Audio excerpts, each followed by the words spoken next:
الضابط الامريكي، وهو لا يعتبر ضابط، لان الضابط في امريكا اللي هو ضابط هو اساسا زي في مصر امين الشرطه. لان الضابط في امريكا ده، يعني الضابط الشرطه المصري هو هو حاصل على ليسانس حقوق، بالاضافه الى ان هو رجل شرطه. يعني بالعربي لو ساب الشرطه لاي سبب، هو ممكن يفتح مكتب محاماه، فهو مؤهل ان هو يبقى محامي دارس قانون. ضابط الشرطه الامريكي ده عيل صايع قاعد في دانكن دونتس بيحش في دونتس طول الوقت، ومعهوش مؤهل اللي هو زي امين الشرطه كده وبس. هذا الامريكي محزمينه زي الرقاصه الشرقي بايه بقى، ايه، بكافه الاجهزه والمعدات التي تمكنه من تاديه عمله.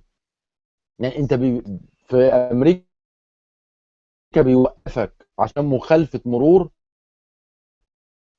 بعد ما بيستدعي، لو كان انت مثلا اسامه بالليل، عشان يامن نفسه، وهي مخالفه مرور. انت ما فيش يعني مثلا ما اطلقتش نار مثلا، ما فجرتش نفسك، ده هي مخالفه مرور. يجيب لك بقى بالتورش وهو جاي لك.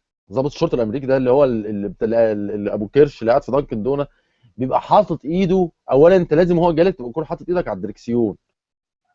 ده مكتوب في الكتاب لما تيجي تمتحن في الرخصه، يقول لك ان لما ضابط الشرطه يوقفك لازم تكون حاطط ايدك على الدركسيون. ليه؟ عشان ما ايه، ما تسحبش طبنجه ولا بتاع ولا تضربه بالنار، يبقى شايف ايدك فين. ده لازم. هو بيبقى جاي لك خايف ومرعوب وايده على الطبنجه، احسن انت تطلع طبنجه تضربه. ده الايه الامريكي. كل ده انا بكلمك في مخالفه مرور، مش مثلا جريمه عظمى مثلا هاجمت بنك ولا اي، لا، ده مخالفه مرور، بيتصرفوا هذه التصرفات. تعالى بقى شوف بقى ايه.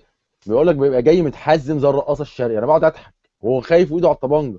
ايش اللاسلكي وايش الطرش وايش الهاند كافس وايش مش عارف. فعلا انا عايز اصور مشهد فعلا زي عارف الرقاصه بيبقى في وسطها بقى حاجات كتيره كده بتلاقي على هو بالظبط زي الرقاصه الشرقي كده. طب تعالى بقى شوف الضابط الشرطه المصري معاه طبنجه حلوان اللي هي غير صالحه للاستخدام الادامي. بس ضابط الشرطه المصري برضه بالطبنجه الحلوان عنده شخصيه وعنده سيطره اكثر يعني انا بقول لك، انا لو جبت واحد امريكي، شرطي امريكي، وقفته في مصر في حاجه من اللي واقف فيها الشرطه المصريه، وشرف امي بعد نص ساعه هتلاقيه قالع البنطلون وواقفين عليه بالدور بينكوه. واحد بياخد ايوه انا بقول لك كده.